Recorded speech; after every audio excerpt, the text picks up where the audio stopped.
সেহরি খাওয়ার সময় ভুলেও তিনটি কাজ করবেন না। যদি করেন তাহলে তো আপনার রোজা হবেই না, আপনার জন্য উল্টা গুনাহ লিখা হবে। আসসালামু আলাইকুম প্রিয় দিনী ভাই, আজকের ভিডিওতে আপনাদের সামনে আমি শেয়ার করব একটি গুরুত্বপূর্ণ একটা মশলা। রমজান মাসে এই মশলাটি আপনাদের সকলে জানা অত্যন্ত জরুরি। তো এই মশলাটি হচ্ছে যে রমজান মাসে সেহরি খাওয়ার সময় তিনটি ভুল যদি আমরা করে থাকি তাহলে আমাদের সারাদিন যে 13 থেকে 14 ঘন্টা আমরা ক্ষুধার্ত থাকলাম, সেই ক্ষুধার্ত থাকা কোনো কাজে আসলো না, অর্থাৎ আমাদের রোজাটা আল্লাহর কাছে কবুল হলো না।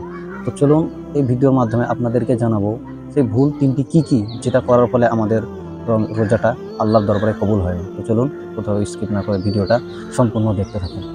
সেহরিতে আমরা কি কি ভুল করব না, অথবা কি কি ভুল করলে আপনার রোজায় সমস্যা হতে পারে। প্রথম নাম্বার হচ্ছে অমনোযোগী হয়ে সেহরি খাওয়া। সেহরি খাচ্ছে, মোবাইলের দিকে তার কোনো খবর নাই, ঘড়ির অ্যালার্মের দিকে তার কোনো খবর নাই, মাইকে কি আওয়াজ আসলো সেই কোনো খবর নাই, খাবার খাচ্ছেই তো খাচ্ছে আর ফোন ইউজ করতেছে। এমন অবস্থায় তার যদি খাবারের টাইমটা পার হয়ে যায়, তারপরে তার অসচেতনতার কারণে সে যদি খাবারের টাইম পাস হওয়ার পরেও খাবার খেতে থাকে, তাহলে তার রোজা আল্লাহর দরবারে কবুল হবে না। এই কারণে এই ভুলটা আমরা সেহরির সময় ভুলেও কখনো করব না, এবং আমরা ট্রাই করব যে রমাদান মাসে আমরা একটু দ্রুত উঠে আমরা তাহাজ্জুদের নামাজটা পড়ব, তারপর আমরা সেহরি খেয়ে নিব। 5 মিনিট 10 মিনিট যাতে করে হাতে থাকে, যাতে করে আপনার সমস্যা না হয়ে যায়, যাতে করে আপনি প্রবলেমের মধ্যে না পড়ে যান যে সেহরির টাইম পার হয়ে যাচ্ছে তারপর আপনি সেহরি খাচ্ছেন। প্রিয় ভাইরা আমার, এইটা অবশ্যই আমাদের খেয়াল রাখতে হবে।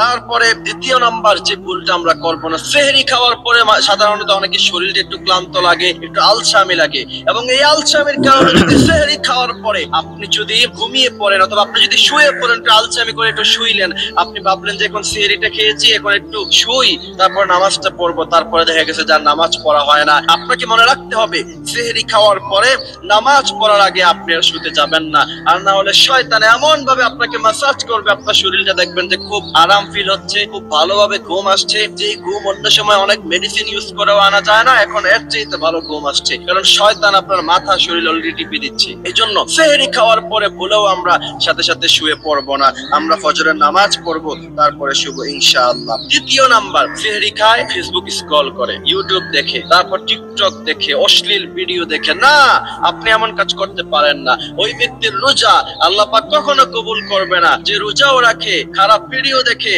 রোজাও রাখে, কানের হেফাজত করে না, গান শুনে, এমন রোজা আল্লাহ পাক কখনো কবুল করবে না। সুতরাং এই বিষয়গুলি আমাদেরকে খেয়াল রাখতে হবে। সুতরাং সেহরির সময় আমরা আমাদের রবকে ডাকবো, স্মরণ করব। ওই সময়টা অনেক গুরুত্বপূর্ণ সময়। আল্লাহ পাক বলছেন, ওয়া মিনাল লাইলি ফাতাহাজ্জাদ বিহি নাফিলাতাল লাক আসা আইয়াবআসাকা রাব্বুকা মাকামান মাহমুদা। যে ব্যক্তি তাহাজ্জুদের নামাজ সঠিকভাবে আদায় করলো আর আল্লাহর কাছে চাইলো, আল্লাহ সুবহানাহু ওয়া তাআলা তাকে তার সমস্ত প্রয়োজনীয় জিনিস প্রদান করে দিবে। সুবহানাল্লাহি ওয়া বিহামদিহি সুবহানাল্লাহিল আযীম। তো আমরা বিষয়গুলি জানলাম, এই বিষয়গুলি থেকে ইনশাআল্লাহ বিরত থাকার চেষ্টা করব সকলেই, এবং এই বিষয়টি অন্য দিনী ভাইকে জানার জন্য এই ভিডিওটি অবশ্যই সাদকায়ে জারিয়া হিসাবে শেয়ার করব।